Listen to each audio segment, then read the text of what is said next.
I think that's like the most critical worldly material thing that we can face right now. Like we really have to get the mainstream culture to gravitate towards kindness and compassion. And so this is just, it's definitely one way of doing it. Hello, yogis. Hello, friends, and welcome back to another episode of Dharma Talk. I'm your host, Henry Winslow, and this is episode number 38. For those of you who celebrated Thanksgiving last week, I hope you had a great time with your families. I hope you had some rest and relaxation. And for my listeners outside the U.S., I guess I have no excuse for taking the week off. So I appreciate you coming back nonetheless. Before we dive into this week's episode, I just want to say thank you to Meta Emily Herborg for making a donation to Dharma Talk. I'm so grateful every time one of you makes a donation because it tells me that this podcast is really moving people and it's worth continuing to put the work in. So if anyone else would like to make a donation, that's always doable on my website, henrywins.com, or you can also get there at dharmatalk.show. Okay, now about today's episode. It's only fitting that after a holiday week all about eating and gathering around food, that today I bring on a guest who is doing just that every day of his life. My guest this week is Adam Sobel, who is a yoga student and teacher and also the founder, chef, and owner of the Cinnamon Snail, which is a vegan food truck and restaurant based in New York and New Jersey. We talk about lots of different things in this conversation, not just related to vegan food, also about yoga practice. But a few of the things that you can expect if you listen through are how and why Adam became a father, a student of a particular lineage of yoga, and a vegan all around the same time. We also talk about drawing healthy boundaries between running a food business and maintaining a dedicated yoga practice. He shares what he has learned from working in gray legality and black markets to provide mainstream culture with delicious, ethical food. And lastly, on a totally different topic, we discuss duality, non-duality, and the middle road, and examining these philosophical concepts through asana practice. So definitely a wide-ranging conversation. I really enjoyed it, and I hope you do too, but definitely stick around through the end and listen to the prana round. Probably one of my favorite set of answers since starting this show. So after these announcements, please stick around and we'll dive into this interview with Adam Sobel. California friends, I am headed your way and very excited to be teaching a backbending workshop at YogaWorks Costa Mesa on Sunday, December 9th.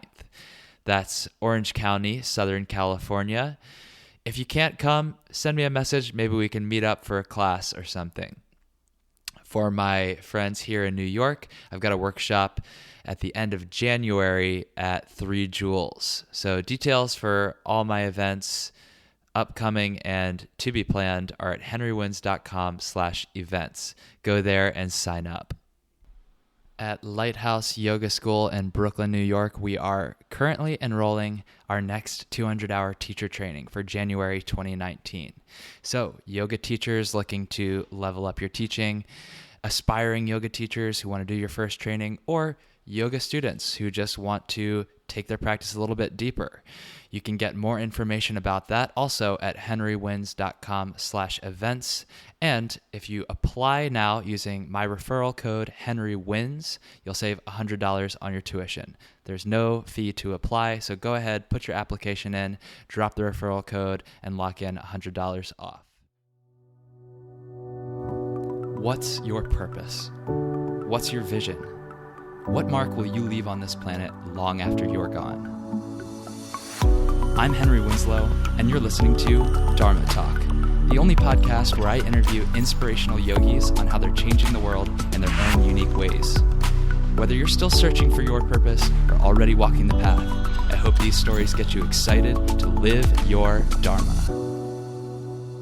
Hello, Dharma Talk community, and welcome back to another episode. Today, I'm chatting with Adam Sobel.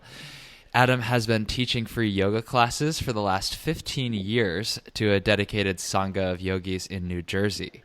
He spent 16 years studying with Sri Dharma Mittra and has been studying exclusively with Gokulacandra Das for the past 3 years. Additionally, he is the chef and owner of the Cinnamon Snail, a vegan food truck thingy and restaurant. And along with his family, he also rehabilitates wounded and abandoned wild animals to give them a better shot at survival. Adam, I understand you're walking through the woods right now with some animals of your own. So how are you doing today? Me and my dogs.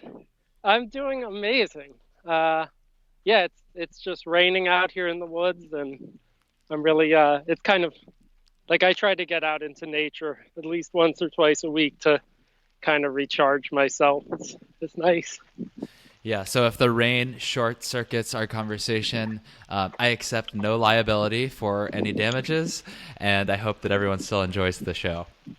Yeah, let's do it. Let's do it. I always ask the same first question, so we'll start with that. What does the word Dharma mean to you, and what is your Dharma as you understand it today?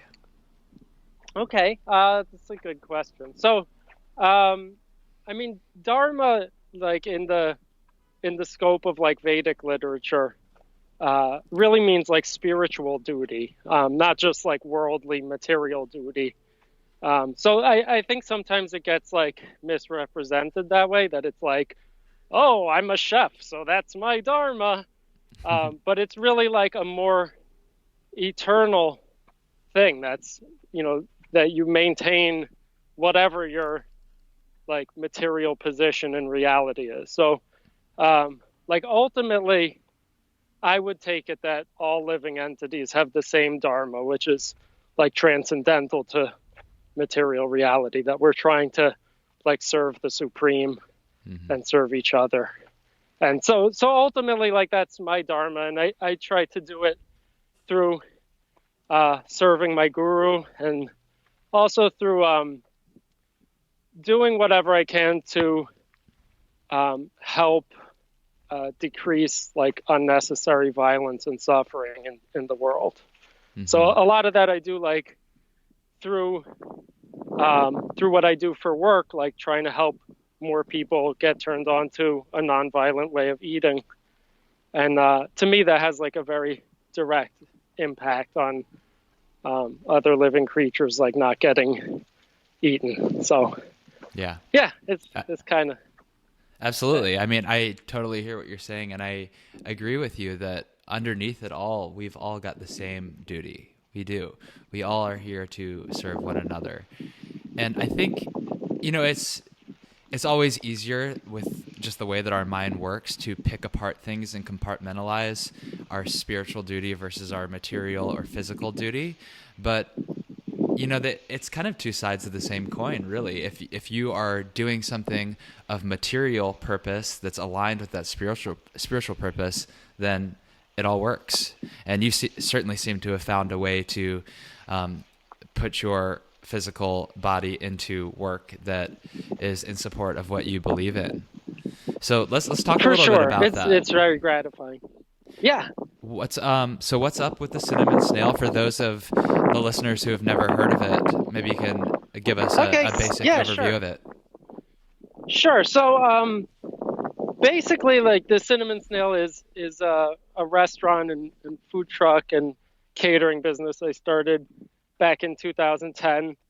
I'd been in vegetarian restaurants for a while and really felt like a lot of the people who at that time were going into vegan and vegetarian restaurants were like already vegan or very open-minded to it. And I really wanted to bring excellent quality vegan food out onto the street, where people who might have like a stigma against going into a vegan restaurant would just see, this pastry case full of really yummy pastries and like hopefully a really long line down the block and just check it out. And so I really tailored it and the menu to be vegan food that's like very approachable and enjoyable and understandable for people who don't necessarily give a shit about vegan food, so that I can lure them to the dark side through yummy pastries and sandwiches and whatnot. So you are not only the founder or the kind of visionary behind it, but you also do a lot of the cooking as the chef.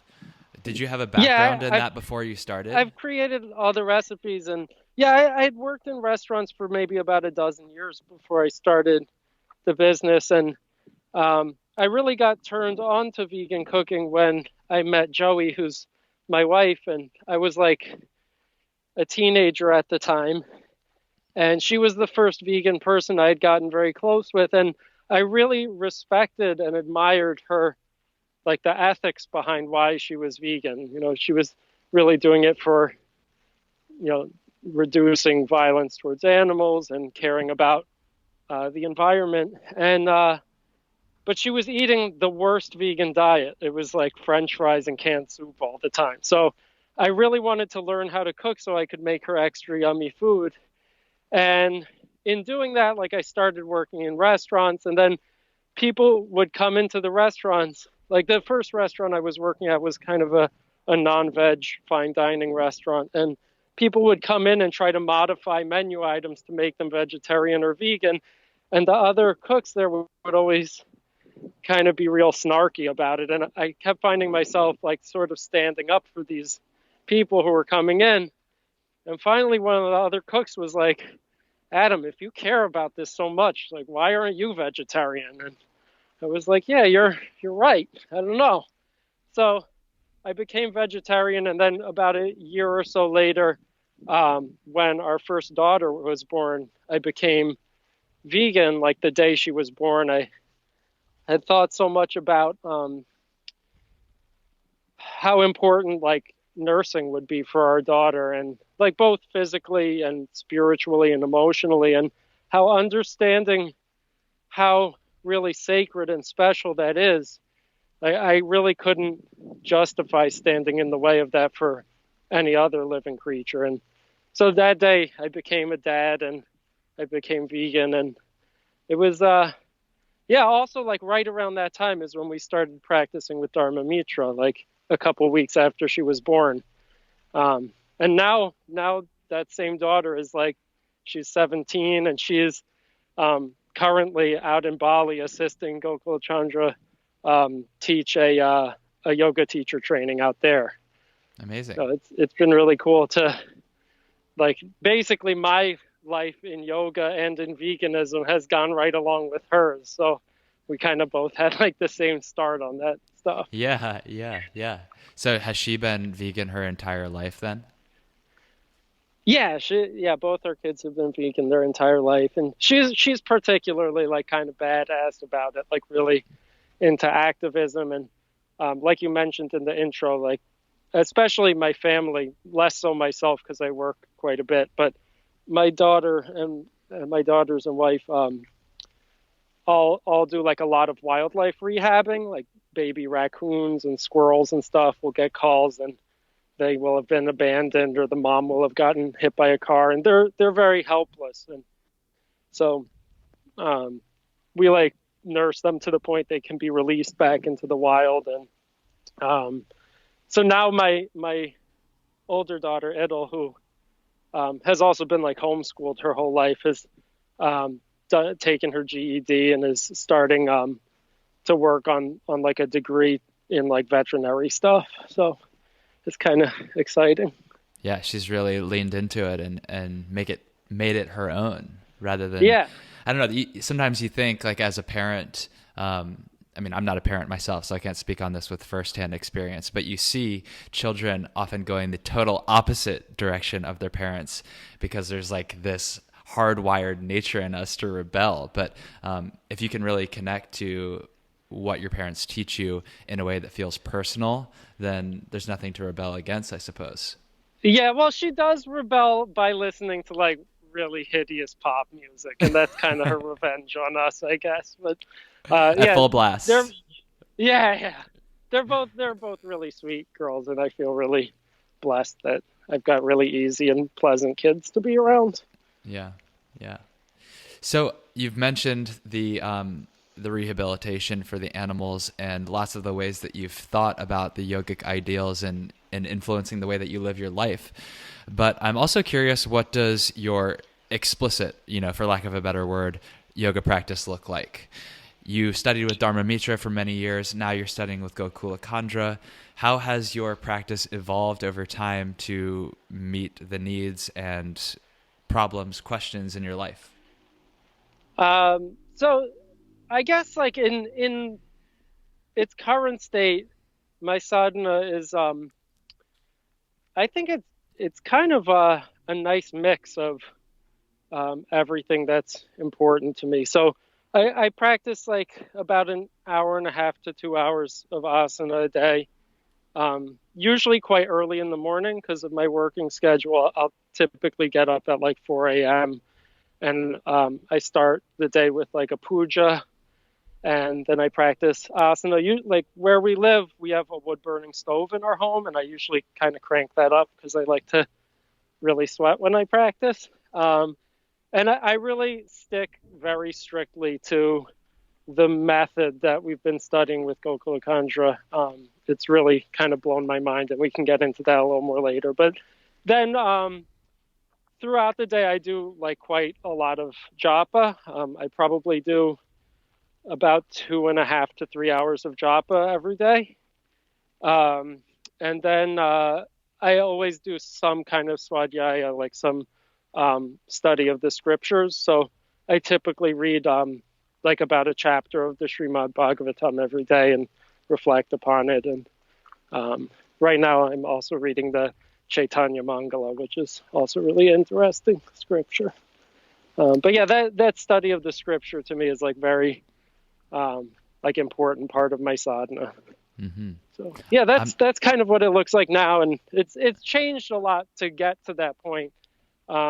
Like for many years when I was practicing with Dharma, I would almost exclusively just like take his classes as my sadhana, and I wasn't really doing a lot outside of that as far as study or meditation or anything. Mm-hmm. And it was, I'm very grateful for the time I spent with Dharma, and I think it was like a very good preparation for studying with Gokulacandra. Yeah. But it's like almost a completely, in some ways, like polar opposite type of practice. So it's been an interesting thing to like change and evolve towards.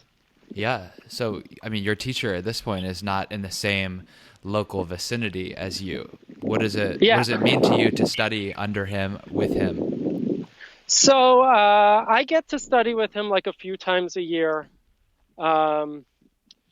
We just helped assist him in teaching a teacher training in New Jersey like a month or so back. And then, we assisted and took some workshops with him while he was in the U.S. And then like my wife and daughters are assisting him with 2 trainings, like one right now and one next month in Malaysia. And then I'll be meeting them in Malaysia for a training with him in January, and then we'll travel to India with him to like visit some holy places. But actually, like in some ways, like the practice he's been teaching us is like so deep and requires so much like very attentive practice and like listening and watching what's really occurring that I feel like it's kind of I don't know, it's kind of like this is such a bad example, but like if you ever ingested DMT in your life,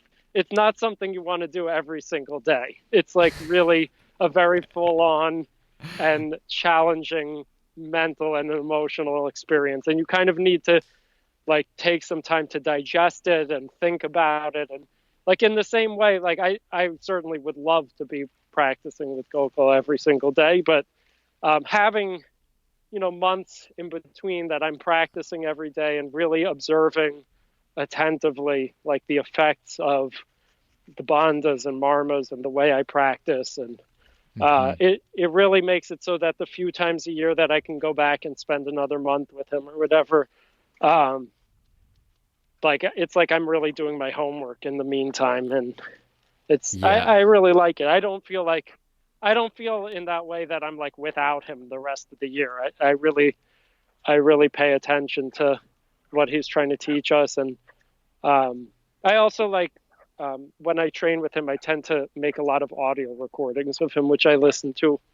And because some of it's just like super technical, and you'll be like, Yeah. wait, what did he say about that? Like one particular state of samadhi? How's it go? So it's nice to be able to refer to that sometimes. Yeah, I can totally see what you mean by that. I mean, I'm for sure still unpacking the density of the information that he shared at Lighthouse where we met during those Yeah, yeah. four back-to-back workshops. And I also see what you mean by the attention that's required to really practice this. I mean, you have to start at a very cerebral level to even figure out where these marma points are, how they're pulling apart, how they're pulling back in. And that takes practice before it becomes more integrated and internalized, and you're even ready to layer on another piece of information. So it's cool that you've worked out a schedule where you can kind of like meet with him every couple of months. Yeah, I wish it was every couple months, but it's a few times a year at least. Yeah, sure. So yeah, it's nice. And then the scripture readings that you talk about, the Svadhyaya. I'm not familiar with either of those texts that you mentioned. Is that something that you learned from previous study, or something that Gokulacandra put you onto? Well, I mean, they're definitely scriptures that are like attached to the lineage he comes from, which is like Gaudiya Vaishnavism. But the Srimad Bhagavatam, it's also sometimes called the Bhagavad Puranas, it's a pretty expansive text. It's definitely the biggest reading project I've ever taken on in my life. Like the entirety of the scripture takes up like a shelf and a half on my bookcase. So wow, it's quite a lot wow. of reading, and it's really very interesting. But it's bhakti yoga related scripture, and okay, it's basically like a lot of stories of like different saints who lived and how they may have risen or fallen towards or from the perfection of yoga, and it's quite interesting. And then your mantra japa practice, is that connected to the scripture or separate? Well, I chant the Maha Mantra, so I chant like always like a little bit more than 16 rounds of it daily. And there's like a bunch of different approaches to meditation on the mantra, and using it to like approach kind of different states of concentration and meditation and samadhi, and I really look forward to that every day. In fact, like if there's ever anything I'm going to miss out of my sadhana on any given day, like maybe I won't get around to practicing asana if like it's a really crazy day, but no matter what, I always chant my rounds. Yeah. I mean, it depends on your personal practice, of course. Everybody's different, but mantra is super powerful for getting you back into a state of peace. I mean, for me, mantra is all about connecting the subconscious and conscious mind.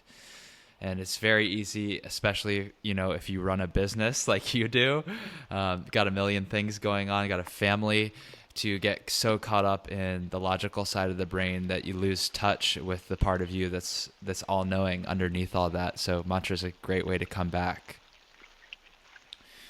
Yeah, and it's like, I think it's a very like intimate kind of practice, like especially if you take it in like as like a sadhana for bhakti yoga, that like the names of God are like non-different from God, and so it's like a real way to like practice some kind of devotional service that's immediate and is like very tangible. Like it rolls off your tongue. You like feel the effect of the sound vibration physically and emotionally and cognitively. And it's like a very, it's it's nice. It's like a very prolonged type of devotional service.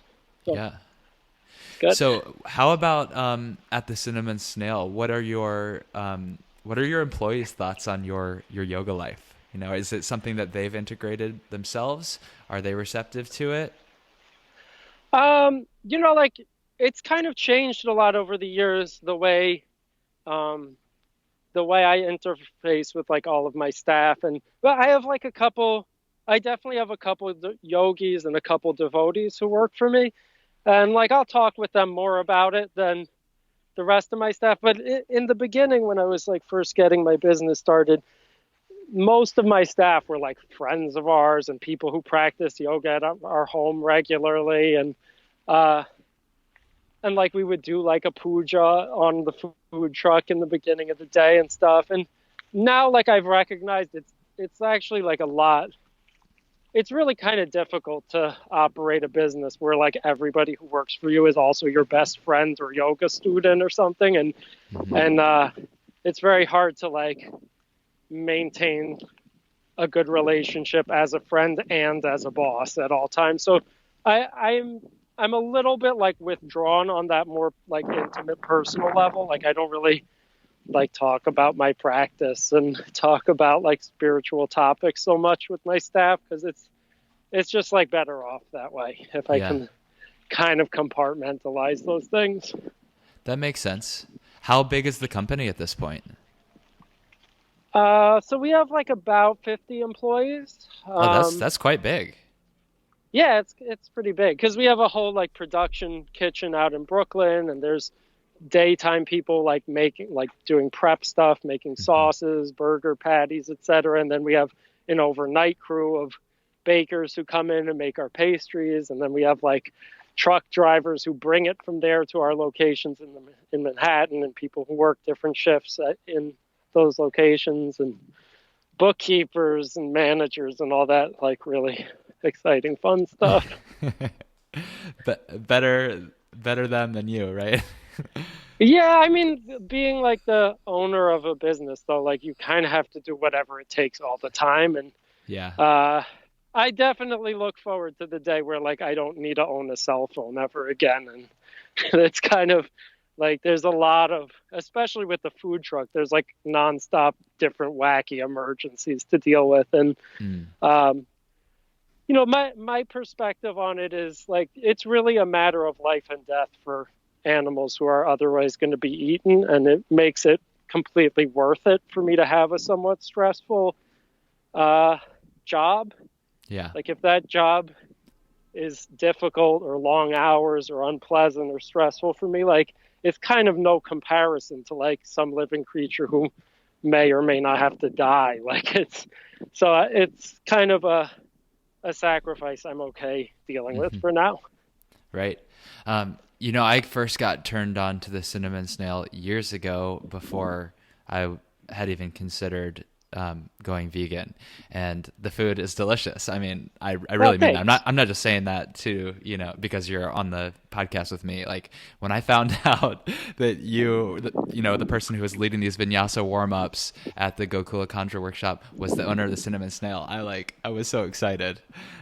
I mean, I would never doubt about it, but yeah, I love all your food, and I think it's so important as someone who is kind of charged with a little bit of responsibility, honestly, with a vegan restaurant, to not isolate people. And I think that's what you guys have done so well, is you make food that's not like, self-righteous in any way. It's like just good food that happens to not have any animal products in it, and it's just as appealing to meat eaters, people who wouldn't make that choice because of the ethical issues behind it, but just are looking for a good meal. And then maybe after enough contemplation and enjoying the food enough, they're like, oh, okay, I hadn't really considered that. Yeah, that, and it really works is why like I keep doing it. Like I still get like emails and meet people who are like, "Oh, I went vegetarian or vegan because of your food," and it like really changed the way I think about animals and stuff. And like that makes it like that's what I really do it for. It's really very gratifying to get to do that kind of work. Yeah, I can imagine. And also, I should say that practicing with Dharma Mitra, which you said was like right around the same timeline as when you had your daughter and went fully vegan, he was a major influence on my decision to cut out all the meat and dairy as well. Yeah, So yeah, I love that about him. Yeah. So tell me about a time where it's been difficult for you with the Cinnamon Snail. I know that if you're at the point with 50 employees, there's definitely been a lot of times. Yeah, I mean, tell me about some of the growing pains. Probably the biggest challenge was when we were really like exclusively running it as a food truck and had like 2 food trucks going throughout the city. And the city like really has kind of this very complicated relationship to street vendors. And it's basically like an illegal thing to do, run a food truck in the city. Like you have to illegally rent somebody else's permit on a black market, and it's very sketchy and it's very complicated. And which is shocking because there's so many. Yeah. I mean, there's like a prolific scene. There are so many. But that's like the reason why you don't see like Starbucks food trucks in New York City. Like it is not technically legal to do. Uh-huh. And a lot of the people who continue to do it are really just like racking up tickets and are or are not paying them. But it's a quite complicated underworld. And that's kind of why we don't still run both of our food trucks in the city on a day-to-day basis anymore, because it basically got increasingly more illegal and complicated to do. And I was like, I just want to make people really yummy vegan food. I'm not trying to like deal with the mafia once a week and have to like pay crazy fines. And like, even with all this nonsense, you're still getting like shut down every few days. Kicked out of spots by the police. It's very hard to make a living selling like ethically prepared food in the first place.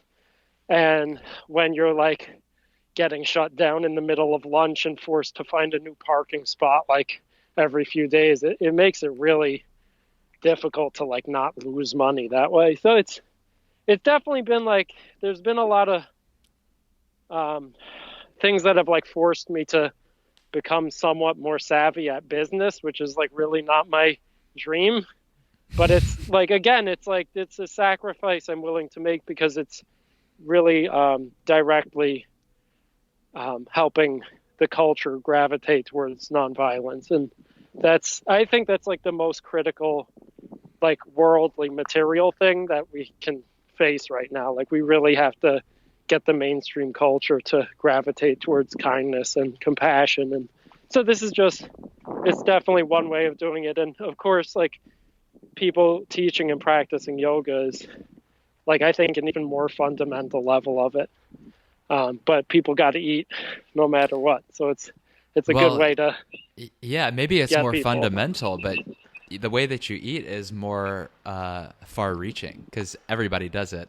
And although yoga maybe is applicable to everyone, not everybody practices yoga. Right. Sure. But yeah, that's really interesting about the legality or lack thereof of the food truck business. I remember, when I was working at an office that was close to one of the regular stops that you guys had, I used to go check out on Twitter, like, they're going to post where they are. And yeah, like half the time it was like, we got shut down. And I never really understood what was going on there. I wrote quite a bit about it in the cookbook I published like back in 2015. There's like a lot of stories about just what it's like trying to run a food truck in New York. And it's crazy. It was like, I used to buy and sell drugs when I was younger, and this was like way, way more shady. So, yeah. So you've got the actual brick and mortar location now. That must have been a big win then. Yeah, we've got 2 actually. One is on the corner of 37th and 33rd and 7th in the Penzie Food Hall, and the other one is downtown on the corner of Cedar and Pearl, like down near Wall Street. Both of them are in like food halls, and that was interesting. They were both like kind of opportunities that like fell into my lap, and they really wanted us to be there. And it's been really nice to have like some stable presence in New York that is just running and people can't like give us parking tickets and stuff. Yeah. It's nice.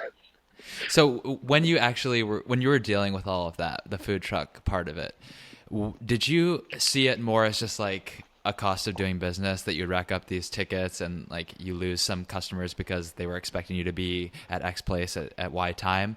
Or was it a constant source of stress at a level deeper than just the finances?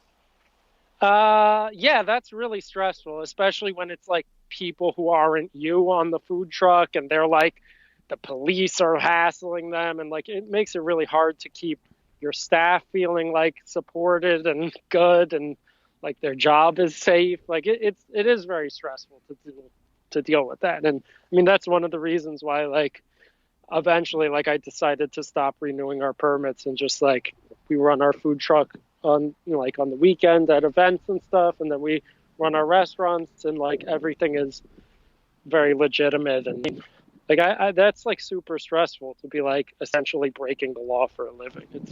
That wasn't like what I set out to do with it. It's just kind of there's no other option if you want to run a food truck in New York City. That's just like every single cart and food truck you see is doing that same Yeah. thing, and people are like willing to do it. And it is the cost of doing business. Like some restaurants think it's like really unfair that a food truck can just pull up and sell food, but it's not like that. There's a lot of unseen cost, and again, like food trucks also need to rent a commercial kitchen. Like our kitchen in Brooklyn is like $10,000 a month or something. It's not like we don't have rent to pay. Yeah. So there's kind of a lot of misconceptions about food trucks and food vendors. And so yeah. So why did you why did you make the decision to do a food truck? Was it a misconception on your part as well, or were there other factors that went into deciding to go that route? Well, like I mentioned, I really wanted to make vegan food more approachable to people who wouldn't get out into, and at the time, like, there was really no information about it. Like I had no way to even know that in advance that that's how it was. And like, it was kind of after we had been running our food truck a couple of years that the like real food truck, trend kind of blew up. And then there were like all these hip food trucks everywhere and people writing like ebooks on how to do it and stuff. But when I started out, like, I'd wanted to do it actually for like 7 or 8 years before I actually did it. Because when I looked into it, I was like, where do I even start with this? What kind of insurance do I need? What kind of permits do I need? Like, what needs to be on the food truck to like pass, a health inspection? Like, so it was kind of a lot of like having to figure it out the hard way. And, yeah, so I didn't really know what I was getting into. Actually, I was like, yeah, this is going to be really like cool and flexible. Like, I'd been working in restaurants and I was just like, oh yeah, like, if I want to take the day off, no problem. I'll just like not take the truck out. And I think I had like some really idealistic idea of how it would be. And it was still dope. Like I have no regrets about it. I was working like an insane amount, especially in the first like year and a half. I would get up at like 2 a.m. and make all our pastries and drive the truck up to Hoboken and work on it single-handedly all day and bring it back and clean and prep and stuff and get maybe like 3 to 5 hours maximum and do it again the next day. And I was like really burnt out, but I was so psyched. Like it's what I really wanted to do. And yeah. Let me ask you a question about that actually, because that makes me think like, in the beginning, and I think anyone else who starts a business of their own, whether it's in the food space or not, is going to come up with some degree of that challenge where you are the driving force behind everything that's going to happen. And yes, maybe you got people helping you, but if you don't have the willpower to keep going, then it's going to fizzle away.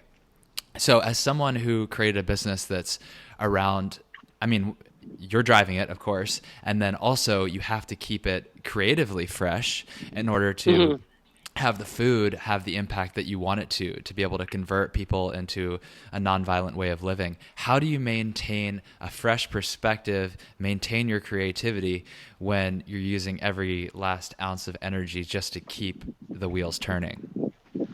I don't know the answer to that. I used to drink a lot of yerba mate. I can tell you that. Uh, and I don't know. I like to keep stuff real silly and have fun with it. And I mean, especially if it's like your own thing. Like it's kind of your choice to make it not fun if you don't want to have it be a fun time. So I really try to like be extra silly with our customers. Like I would make up menu items that had like really wacky names, and like I still do stuff that like sometimes comes back to bite me in the ass, but I just do it because I feel like it. And when Trump was like campaigning, we did these donuts that had like a hand decorated cookie on the top of the donut that was of Donald Trump getting punched in the face, and like all the money from them went to some like immigrants rights organization. And dude, like in no time when we put that on our social media,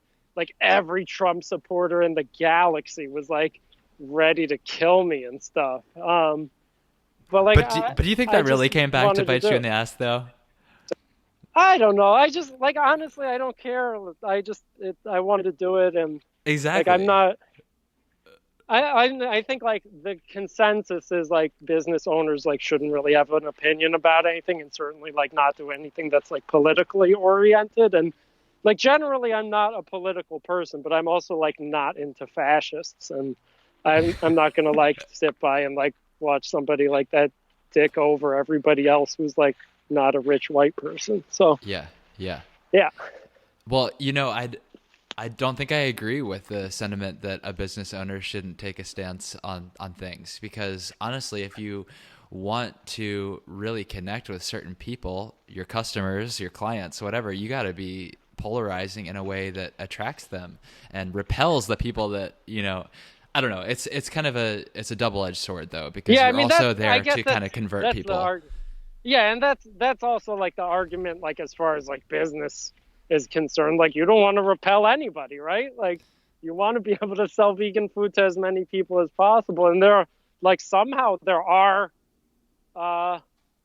like vegan Trump supporters out there. I mean, dude, I know like majorly pro-gun Hare Krishnas and stuff. Like there's a little bit of everything out there.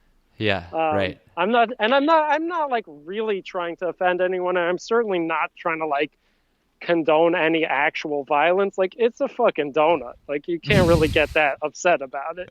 It's like I'm not actually going up to Trump and punching him in the face. So like you can't really make the statement that it's like real violence. Like it's a vegan donut. Yeah. Yeah, let's look at the bigger picture here. Which is more violent? Yeah. And anybody that is offended by that just needs to take a bite of the donut and enjoy. Yeah. People need to just chill out and eat some more donuts, but not too many donuts. That's the other thing. Like as a yogi, making this kind of food is like also a little bit of a challenge for me, because like really the last thing I want people eating is like deep fried dough. Like I want people to be eating nice, like nourishing raw food and stuff. Uh-huh. But my target audience is people who are not about to get turned on to veganism by like trying a raw pizza, Yeah. And you have to make it approachable. Yeah, exactly. And that's why I prepare the kind of food I prepare. It's like definitely more like comfort foody and extremely flavorful. And like, truthfully, I don't eat the food we make at the Cinnamon Snail like almost at all, like maybe a couple times a year. But I eat like a pretty sattvic diet. Yeah. Well, it's not all donuts also, to be totally fair for anyone who doesn't come. You've got like savory foods too. Sure. But yeah, it's all rich and it's all, super, super tasty. I would agree. It's comfort food. It feels like you're getting hugged when you eat it. So that's nice. Thanks. That's kind of what I'm going for. Yeah.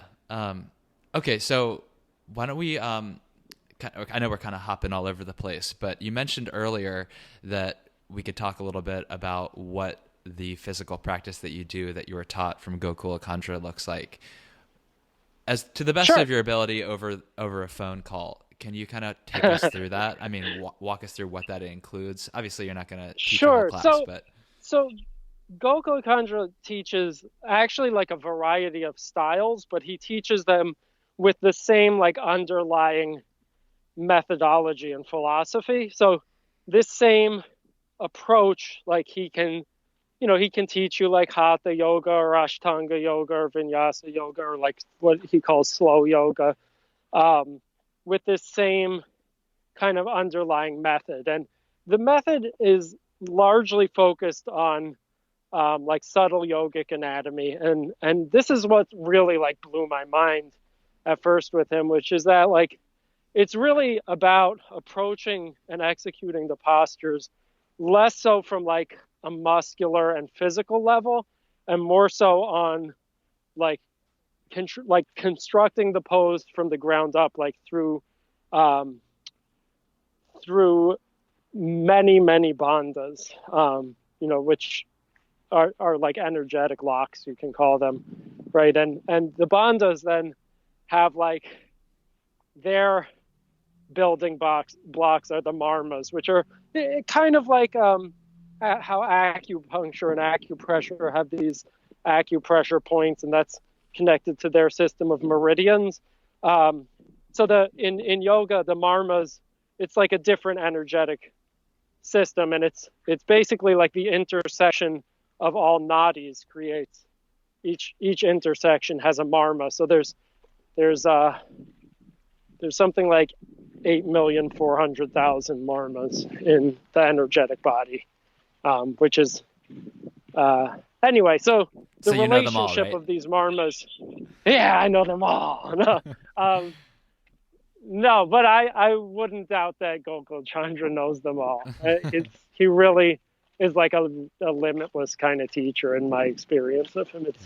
It's really quite humbling to practice with him. But in any case, so the way these marmas relate to one another, there's different ways to engage them into bandhas, and then there's like other levels of movement and relationship on this energetic body, and you use that to really like construct and refine the posture, and then also to make the posture like both more safe, and to find like a deeper and more correct alignment in the posture through this kind of subtle yogic anatomy. So the practice I practice with that methodology is like a vinyasa system that he's taught me, and even like the sequencing of the poses is very much related to like structuring the bandhas so that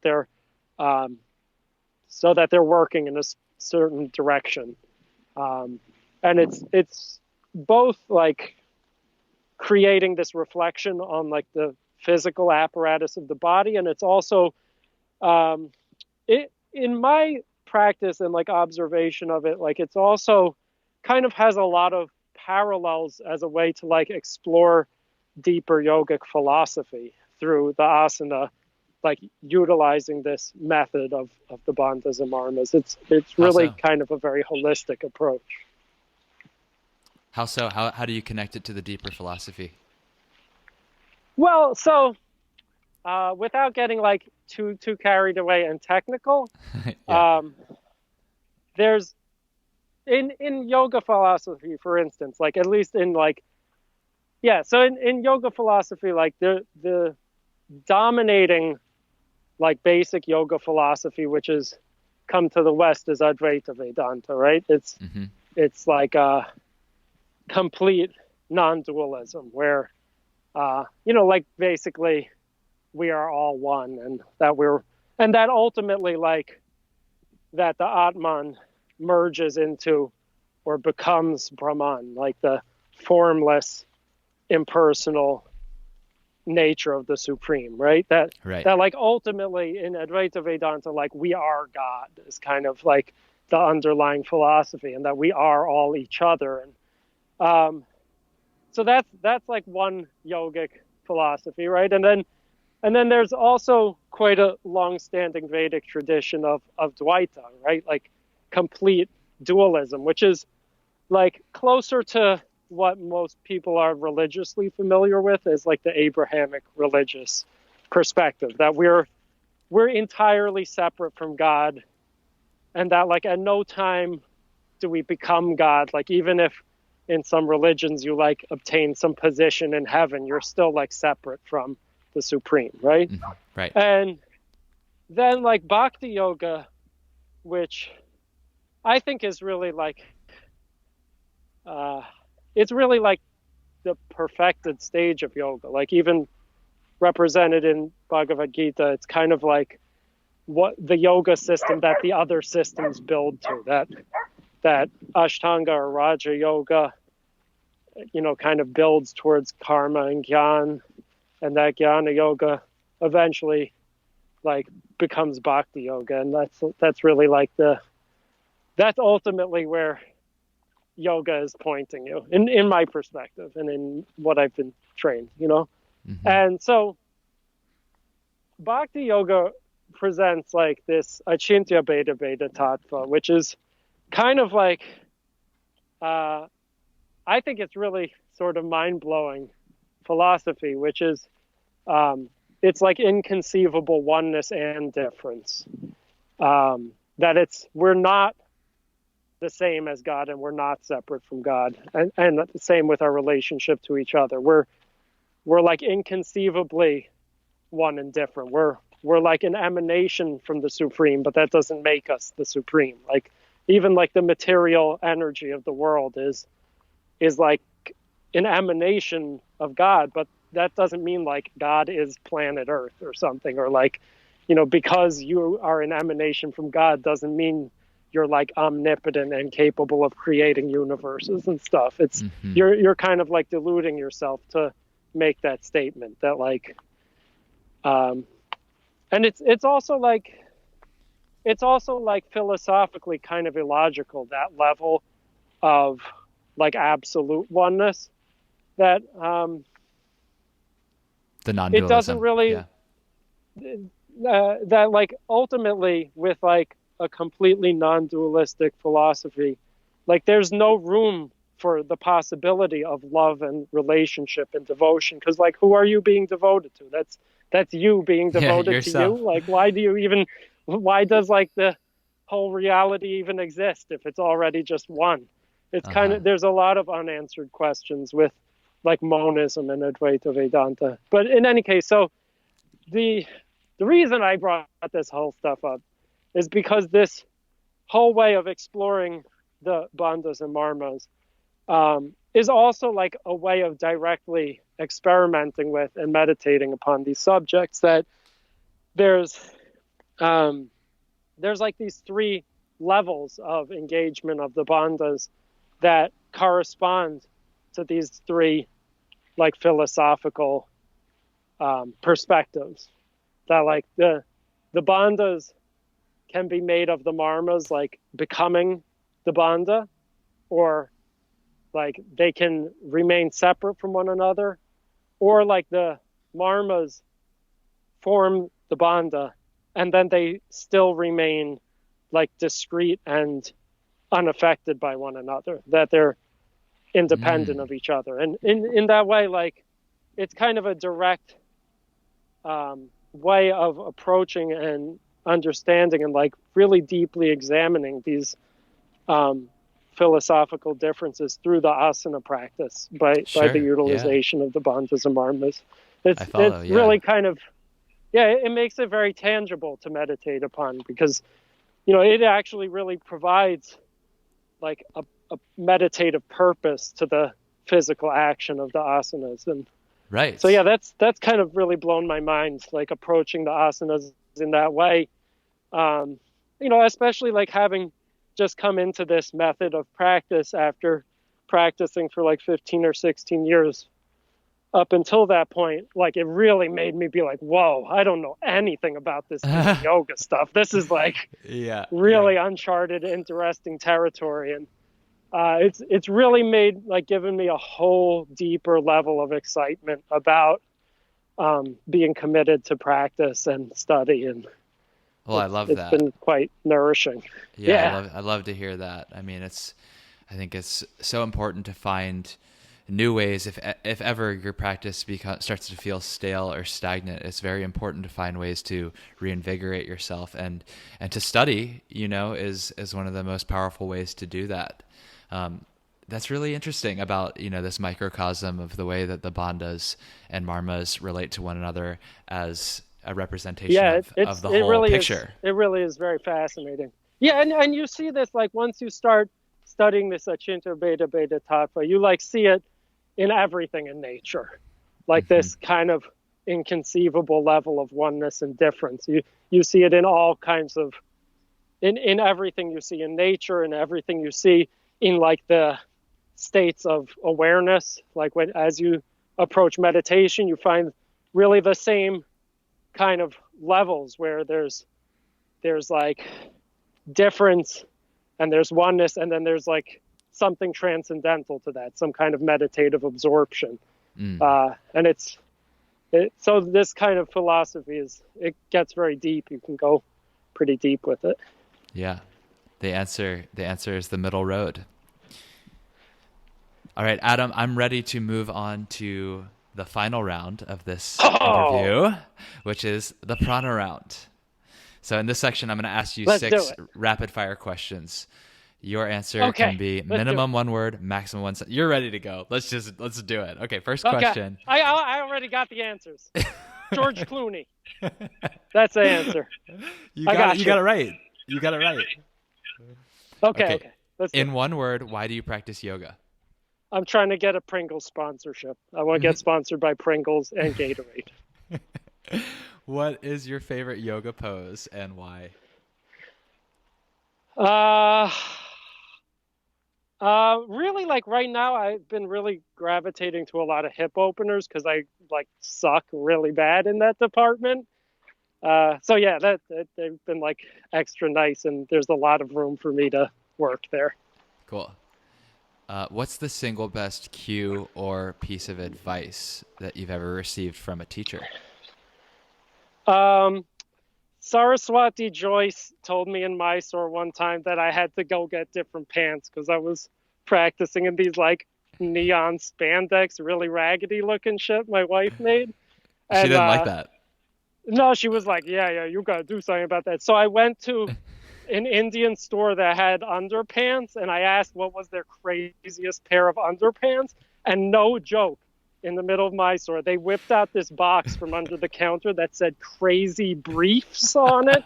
And like, I got this one pair that was like the most hideous, like grandma's curtains, like green, like, I can't explain it. But yeah, that was a really good tip.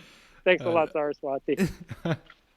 And did she accept that? Did you come back to class with the... Yeah, she was down. She was like, oh, yeah. Okay, now you're ready. Now you got the gear. Get that neon one. Yeah, now you're ready.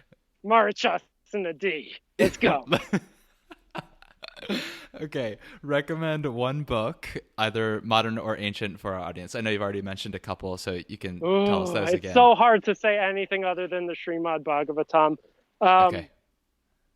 I really especially love Prabhupada's Bhagavad Gita as it is. If I have to pick one, it's really an impactful and masterful translation and commentary. So yeah, I'd have to go there. Okay. Is yoga for everyone? Yeah, whether people like it or not, they're doing it already, whether they're like fully aware of it, whether it's like a system for them. It's kind of unavoidable eventually for everybody. So yeah. It's for everybody. Okay, last question. How can our audience get in touch with you, and how can we support you in your Dharma?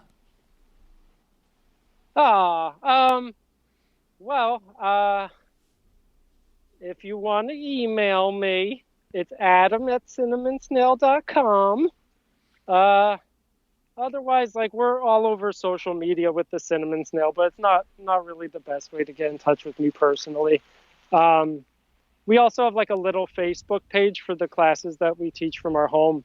I don't know if I mentioned that, but I've been teaching a couple free classes a week for quite a while from our home in New Jersey, and people come out and take that class quite a lot. It's the Facebook page is called Yoga at Adam and Joey's House. And I don't need any support with like my Dharma. Like, I just hope people who have like a relationship to a living guru, like, treat it seriously and respect the way they're taught and approach their own practice, like, in a serious way where they're not like diluting it and mixing in stuff from here and there. I think that's the best thing for everybody. If people like take very seriously the instruction of their guru and kind of approach it with some reverence. Mm-hmm. So yeah, that's all. So everybody, if you want to taste some delicious hug foods made with nonviolent means, go to Cinnamon Snail. And if they want to come take your yoga class at your house with your wife, should they just message you on that Facebook page?